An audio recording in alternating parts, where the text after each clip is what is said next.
तक अपने मन से संकोच को बाहर नहीं निकालोगे तब तक आप जीवन में वो सारी चीज़ें अचीव नहीं कर पाओगे, शायद या मुश्किल होगी जो आप करना चाहते हो। देखो, जब आप कोई मंच में सामने अभिनेता को देखते हो तो आपको तब अच्छा लगता है जब वो एकदम निसंकोच होकर एक्टिंग करता है या निसंकोच होकर बातें करता है। जैसे मैं आपसे बातें कर रहा हूँ, अगर मैं ऐसे अटक अटक के अपने में घबरा के बात करूँ कि मेरी बात का तुम पर क्या इम्प्रेशन पड़ेगा, ऐसा सोच के, और एक एंजाइटी मेरे को रहे बोलते वक्त, मेरा मुंह लाल हो जाए, तो तुम लोगों को अच्छा लगेगा क्या? तुम लोग बोले यार किससे भाषा, कौन आ गए ये, हमारा टाइम वेस्ट कर रहे हैं, इससे बढ़िया तो हम कुछ पढ़ाई कर लेते। तो तुम्हें अच्छा जब लगता है कि जब आदमी बिंदास होकर बात कर रहा है, कॉन्फिडेंस से बात कर रहा है, वही आदमी अच्छे लगते हैं ना। वो आदमी से लगता है कि यार क्या आदमी है भाई, इसने कितनी अच्छी पर्सनैलिटी बनाई है और कितना बेधड़क बोलता है, वाह मज़ा आ गया। तो वो तभी है जब आपको अपने को संकोच से बाहर निकालने की ट्रेनिंग दो। संकोच जहाँ मौका मिले वहाँ पर खुद अपने संकोच को तोड़ो और देखो तो सही कि उसको तोड़ के होता क्या है। लाइफ में क्यूरियोसिटी बहुत बहुत ज़रूरी है, जिज्ञासा कि क्या होता है। और अपने जो बने हुए पैटर्न है ना, सेम लूप जो आपका सोचने का पैटर्न है, उस पैटर्न को तोड़ के बाहर निकलो, नई चीज़ें अपनाओ, माइंड को नई चीज़ें सिखाओ, नई बातों के लिए ट्रेन करो। तो माइंड जब आपका ट्रेन होगा तो अपने आप चीज़ें ऐसी होती जाएंगी कि आप सफलता के रास्ते पे बढ़ते जाओगे। राइट? तो आप सवाल पूछो।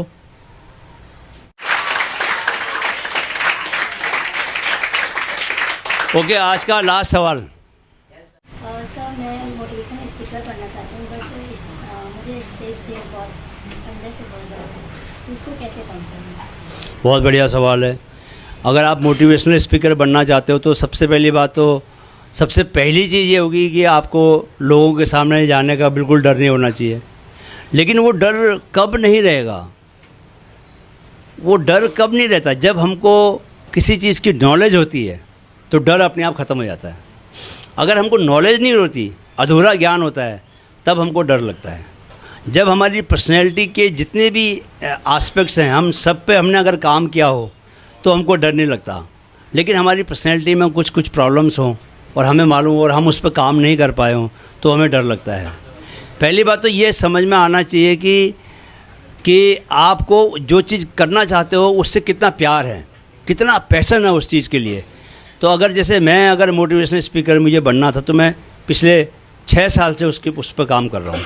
6 साल से लगातार मैं उस चीज़ पे काम कर रहा हूँ। उसके जितने एस्पेक्ट है, यहाँ तक कि मैंने अपनी आवाज़ को ठीक करने के लिए संगीत का सहारा लिया। अभी आवाज़ में क्लैरिटी आ गई। पहले मैं स और श दोनों को भी ठीक से उच्चारण नहीं कर पाता था, क्योंकि हम लोग उत्तराखंड के रहने वाले हैं, तो वहाँ हमारी बोलचाल की भाषा ऐसी है कि स और श में फ़र्क नहीं होता था। तो मैंने उसको बैठ के उस पर काम किया। सो आपका अगर पैशन है किसी चीज़ को लेके, देखो सिर्फ थ्योरी की नॉलेज से नहीं होता। जैसे मैं पत्रकार बन गया हूँ, लेकिन मैंने कोई पत्रकारिता का कोर्स नहीं किया, पढ़ाई नहीं की। क्यों? क्योंकि मेरे भीतर पत्रकार बनने का पैशन था। पैशन इतना था कि मैंने लिखा, लिखते लिखते और पढ़ते पढ़ते मैं इतना कुछ जान गया कि मुझे कभी ज़रूरत ही नहीं पड़ी। तो जब मैं कॉलेज में था तो मुझे लगता था कि अंग्रेज़ी बोलनी आनी चाहिए।